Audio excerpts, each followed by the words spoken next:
John Cena qui bat Randy Orton dans le domicile de la Vipère, Jacob Fatu qui conserve son titre US avec des débuts inattendus et Lyra Valkyria qui bat Becky Lynch avant de se faire attaquer en traître. Oui, c'est bien ce qu'on a vu à WWE Backlash 2025. Mais maintenant, la question qu'on pourrait se poser, c'est est-ce que ce show a vraiment tenu ses promesses? Entre finish controversé, début inattendu et storytelling à double tranchant, on va décortiquer tout ça ensemble. Bienvenue dans cette review complète de Backlash 2025 qui s'est déroulée en direct de l'Enterprise Center de Saint-Louis dans le Missouri. Bon voilà, on va être honnête, c'était pas le PLE le plus attendu de la WWE, mais en vrai il y avait quand même des attentes, ça reste un PLE et on attend quand même une certaine vigueur de la part de la WWE. Et en vrai honnêtement j'ai pas trouvé le show mauvais, au contraire je l'ai même trouvé plutôt bon, même si on va pas se mentir, il y avait quand même pas mal de résultats qui étaient prévisibles et c'est un petit peu ça le problème du show. Bon quoi qu'il en soit, le show a débuté directement avec le Fatal 4-Way match pour le titre des États-Unis, donc c'était un match entre LA Knight, Drew McIntyre, Damien Priest et Jacob Fatu. Et en vrai les amis, on va pas se mentir, c'était l'un des meilleurs matchs de la soirée, voilà, pour moi c'était vraiment un très bon match, on a vraiment eu pas mal de bons spots, c'est parti un petit peu dans tous les sens, ce qui est assez normal avec ces 4 catcheurs.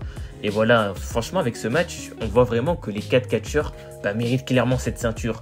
Mais au final, c'est donc Jacob Fatu qui a donc remporté ce match sans trop de suspense. Je pense que tout le monde s'attendait à ce que Jacob Fatu conserve.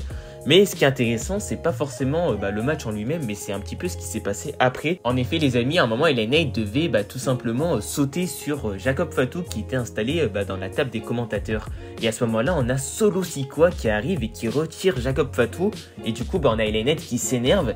Et là, d'un coup, les amis, on a un catcheur qui attaque LA Knight. Et ce catcheur, c'est tout simplement Jeff Cobb. Et du coup, avec tout ça, on a Jacob Fatu qui prend l'avantage et qui va donc réussir à gagner ce match. Mais on voit clairement qu'il ne s'attendait pas à ce que déjà Solo Sikoa intervienne. Et en plus de ça, que Jeff Cobb fasse ses débuts à la WWE. Donc on voit vraiment qu'il était dans l'incompréhension. Et en vrai, on va pas se mentir, les amis, ça sent vraiment le face turn de Jacob Fatu, clairement. Mais voilà, en tout cas, c'était un bon match. Et en plus, avec les débuts surprises de Jeff Cobb, ça a vraiment bien lancé la soirée. Le deuxième match de la soirée, c'était tout simplement le titre intercontinental féminin, un single match entre Becky Lynch et Lyra Valkyria. Et là honnêtement les amis, on a eu un excellent match entre ces deux catcheuses. Moi honnêtement je m'y attendais puisqu'à NXT elles s'étaient affrontées, ça s'était vraiment bien passé.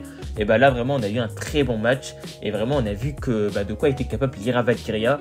Et voilà, Becky Lynch en tant que heel, vraiment ça fait le taf et ça permet vraiment de mettre Lyra Valkyria en avant vraiment pendant ce match. Vraiment elle a vraiment eu beaucoup de spots très intéressants et voilà, je trouve ça vraiment cool pour elle. Et voilà, à la fin c'est parti un petit peu dans tous les sens et au final Lyra Valkyria a gagné grâce à un roll-up. Et directement à la fin du match, on a Becky Lynch frustrée qui attaque Lyra Valkyria et lui fait même une clé de bras. Donc voilà, Becky Lynch qui pète complètement un plomb, il y a la sécurité qui arrive et tout, Becky Lynch qui veut pas lâcher mais bon au final elle lâche quand même.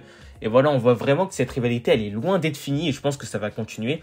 Alors moi personnellement pendant ce match je m'attendais vraiment à une intervention de Bayley, mais en vrai non, il n'y a pas eu d'intervention, le match s'est déroulé sans intervention donc c'est cool.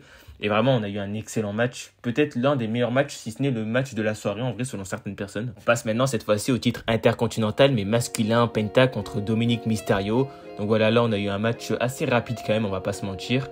Et au final, on a donc une victoire de Dominic Mysterio puisque en fait Penta a subi malheureusement une intervention de El Grande Americano pendant que justement la bête était trop occupée avec Balor, etc. Et du coup, Dominic Mysterio en a profité pour tout simplement gagner ce match. Et voilà, donc j'ai pas grand chose à dire sur ce match. Dominic Mysterio qui conserve, ça pour moi c'est assez logique, je le voyais pas forcément perdre son titre. Et voilà, le règne de Dominic Mysterio qui continue et moi personnellement j'ai hâte de voir ce qui va se passer au sein du Judgment Day et surtout entre Dominic Mysterio et Finn Balor. Ok, donc maintenant on passe à ce qui devait être un squash match, un Pat McAfee contre Gunther. Alors c'était quasiment un squash match mais il a duré un peu longtemps quand même. Et voilà, on a Gunther qui a très clairement dominé ce match sans s'y attendre. Il y a eu quelques moments où Pat McAfee essayait de retourner un petit peu la situation. Mais au final, voilà, Gunther a gagné ce match sans trop de soucis via sa soumission. Et en vrai, moi, ce qui m'a surpris, c'est qu'à la fin, on a Gunther qui a montré son respect à McAfee avant de quitter le ring. Donc ça m'a un petit peu surpris de la part de Gunther, mais écoutez, tant mieux. Et maintenant, la question qu'on pourrait se poser, c'est quelle sera la suite pour Gunther à la WWE? C'est vraiment la question que je me pose. Et enfin, les amis, on passe directement au main event entre Randy Orton et John Cena. Donc voilà, le main event qui a quand même duré pas mal de temps. C'est un match qui est parti dans tous les sens. Il y a eu des interventions, notamment de R-Truth. Voilà, R-Truth, qu'est-ce qu'il foutait dans le main event, sérieux? Après voilà, on a eu les classiques, l'arbitre qui se fait, on va dire, bousculer par les catcheurs. Du coup, il est KO pendant un certain temps. On a eu un enchaînement de finishers, on a eu des tables, on a eu que des RKO, des attitudes adjustment, etc. Enfin, c'est parti vraiment dans tous les sens. Mais au final, c'est donc John Cena qui a donc gagné ce match. Bien sûr, bon, pas forcément très clean, avec beaucoup de tricherie. Il a attaqué, par exemple, Randy Orton avec le titre WWE, etc. Enfin bref.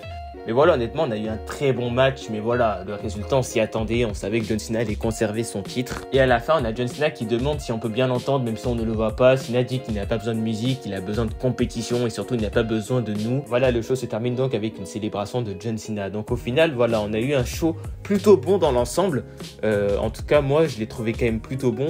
Mais en vrai, assez prévisible quand même. Mis à part le premier match avec les débuts, justement, de Jeff Cobb. Ça, c'était, on va dire, la surprise du show. Mais à part ça, il n'y a pas vraiment eu de grosse surprise. Voilà, on s'y attendait un petit peu à tous ces résultats-là. Voilà, après, je me dis que voilà, c'est un PLE de transition. C'est le tout premier PLE après WrestleMania. Le temps que les choses se fassent, les rivalités se construisent, etc.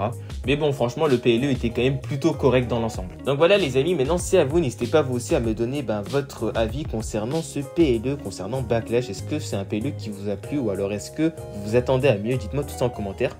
En tout cas, j'espère que cette vidéo vous aura plu. N'hésitez pas à vous abonner, à liker, à activer la cloche de notification. Nous, on se retrouve donc prochainement pour une toute nouvelle vidéo. Ciao tout le monde.